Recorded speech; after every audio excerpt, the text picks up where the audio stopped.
Assalamualaikum warahmatullahi wabarakatuh. Perkenalkan kami dari kelompok 1 ingin mempresentasikan tentang bagaimana cara kerja komputer.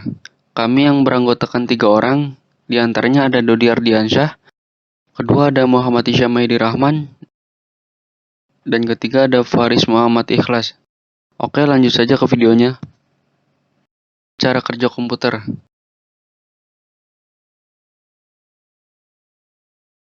Cara kerja komputer. Ada yang bernama boot up process. Boot up process sendiri ada 5 langkah. 5 langkah itu yaitu 1. Power up.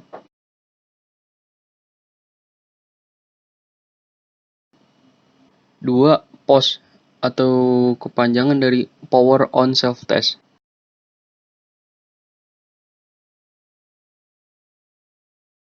Dan yang ketiga ada Find About Device.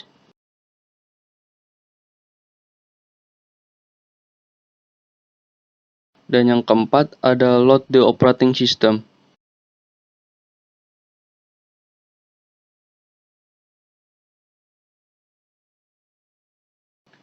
Dan yang kelima, Transfer Control.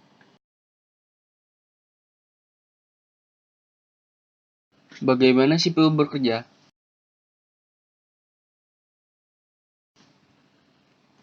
CPU atau Central Processing Unit atau bisa disebut juga prosesor adalah perangkat keras komputer yang bertugas untuk menerima dan melaksanakan perintah tasking dan data diri dari perangkat lunak.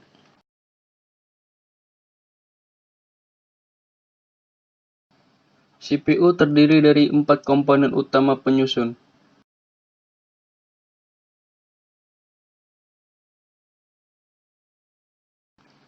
Yang ke satu ada control unit.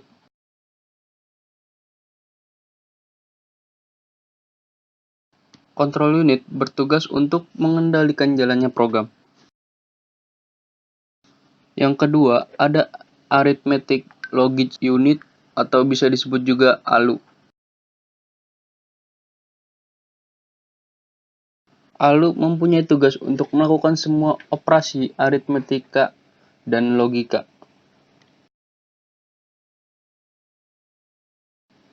Yang ketiga ada register.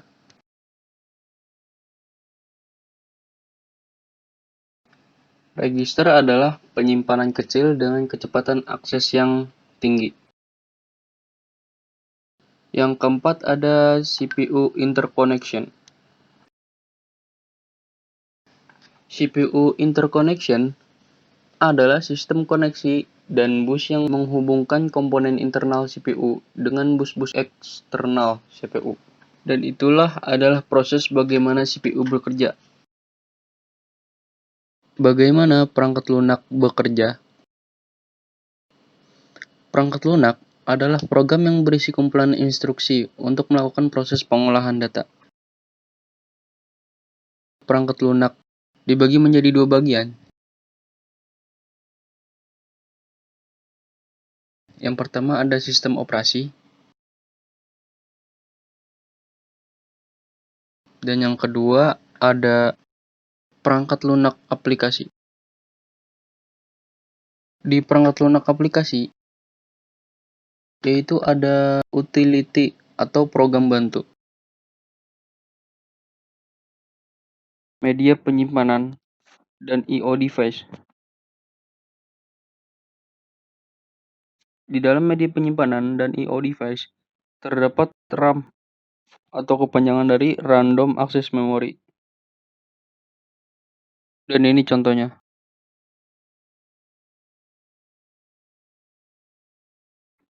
Selanjutnya ada DRAM, dan ini contohnya. Selanjutnya ada SDRAM, dan contohnya. Dan ada juga RDRAM, sebagai contohnya. Dan ada juga SRAM. Selanjutnya ada EDORAM, dan contohnya. Dan ada juga FPRAM, dan contohnya. Dan ada juga flash RAM, dan contohnya. Dan selanjutnya ada VGRAM, dan contohnya. Selanjutnya ada DDR SDRAM dan contohnya. Selanjutnya ada SODIMM dan ini contohnya. ROM atau kepanjangan dari Read Only Memory, memori yang hanya bisa dibaca data atau programnya. 1. Max ROM. 2. PROM atau Programmable Read Only Memory. Dan yang ketiga APROM atau Erasable Programmable Read Only Memory.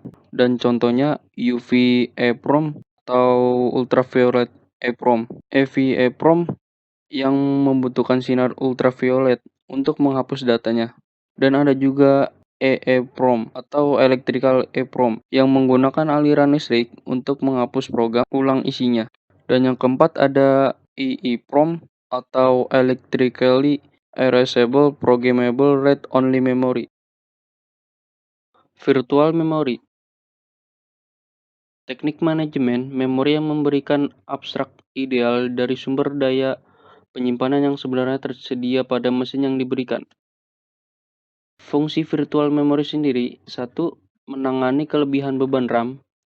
2. Berperan sebagai RAM cadangan tapi tidak menggantikan fungsi RAM sesungguhnya. Ketiga, menyimpan data dari RAM tapi tidak diteruskan ke CPU. Keempat, data yang disimpan di virtual memory atau pegging file bersifat sementara. Keuntungan adanya virtual memory. 1. Berkurangnya proses I/O yang dibutuhkan trafik I/O jadi rendah karena adanya pembagian kinerja. 2. Ruang menjadi lebih lega karena berkurangnya memori fisik yang digunakan. Dan yang ketiga, semakin responsif. Hierarki memori. Hierarki memori tersusun dalam sebuah piramid. Di antaranya ada tape magnetis, cakram magnetis, memori utama, memori cache, dan register prosesor.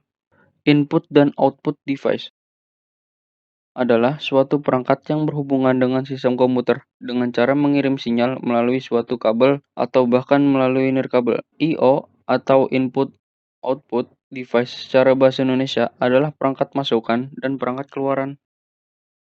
Komputer berinteraksi dengan perangkat input maupun output melalui port-port I/O. Dalam kurung, port input atau output port I/O adalah soket pada komputer yang terhubung dengan kabel. Port menghubungkan CPU ke perangkat peripheral melalui antarmuka perangkat keras atau ke jaringan melalui antarmuka jaringan. Dan ini ada strukturnya. Yang pertama, dua port. Dan dua port ini tersusun lagi sebagai pertama ada port fisik dan kedua ada port logika. Port fisik adalah soket atau slot yang terdapat di bagian belakang casing yang digunakan sebagai penghubung perangkat komputer, mouse, keyboard, dan monitor. Port logika adalah soket atau slot yang digunakan oleh software untuk melakukan koneksi dengan komputer lain ataupun dengan internet. Contoh input device sebagai berikut. Touchpad mouse, keyboard, scanner.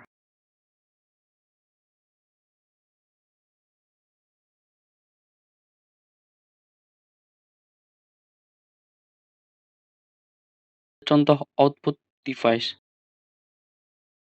Printer, monitor, speaker.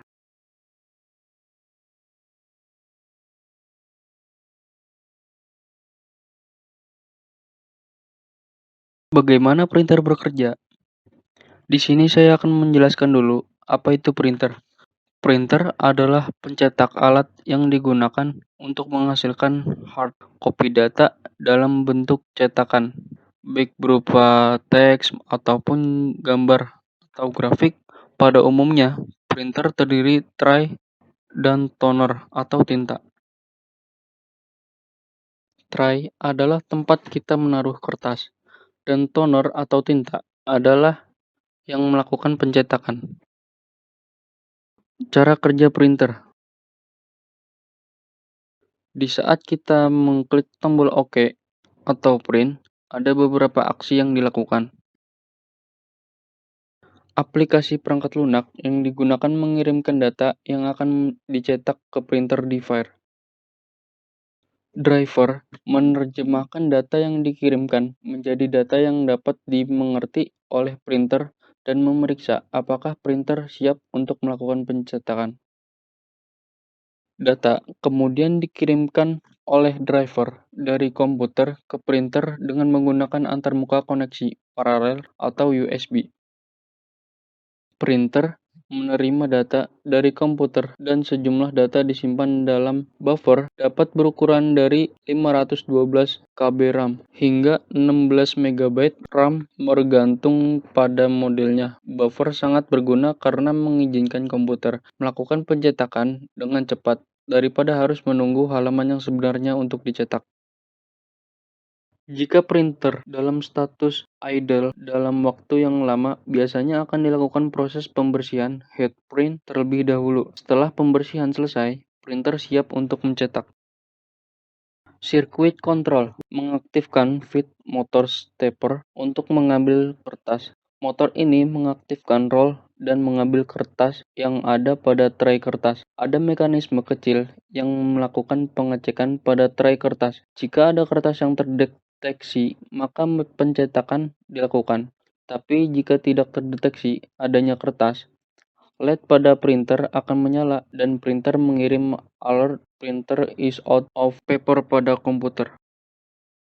Setelah kertas dimasukkan printhead menggunakan belt untuk berpindah posisi mengitari kertas, motor berhenti setiap sepersekian detik memberi waktu pada printhead untuk menyemprotkan titik-titik tinta pada kertas sebelum kembali bergerak. Pergerakan ini terjadi begitu cepat sehingga terlihat seperti continue. Berapa titik dibuat dalam sesekali semprot. Headprint menyemprotkan warna CMYK dalam nilai yang tepat sehingga didapat warna yang diinginkan. Setelah mencapai batas sisi kertas printhead, kembali ke sisi awal kertas atau pada beberapa printer head berputar atau berbalik dan kembali mencetak. Proses di atas berulang hingga tercetak satu halaman penuh. Waktu yang digunakan untuk mencetak satu halaman juga bervariasi, bergantung pada kompleksitas halaman ataupun gambar yang dicetak. Setelah pencetakan selesai, headprint diposisikan di sisi lain di luar area kertas. Feed motor stepper kemudian mendorong kertas hingga kembali ke tray dan pencetakan selesai. Saat ini, kebanyakan printer sudah menggunakan tinta yang cepat kering, sehingga dokumen hasil cetak dapat langsung digunakan tanpa harus menunggu smoothing terlebih dahulu.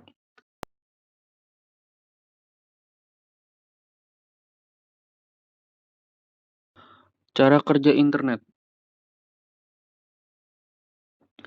Internet adalah sebuah jaringan elektronik terbesar di dunia. Dengan internet, seluruh manusia di dunia bisa terhubung. Internet dapat menghubungkan seluruh jaringan komputer menggunakan sistem standar Global Transmission Control Protocol atau Internet Protocol, SWIFT, atau TCP atau IP. Dengan memanfaatkan alamat IP yang menjadi penghubung antara server-server di seluruh dunia.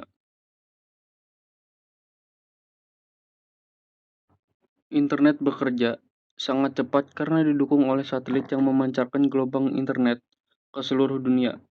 Setiap server yang ada di dunia ditandai oleh alamat IP yang berbeda-beda. Alamat IP server inilah yang menjadi penggerak dan penghubung antar pengguna internet.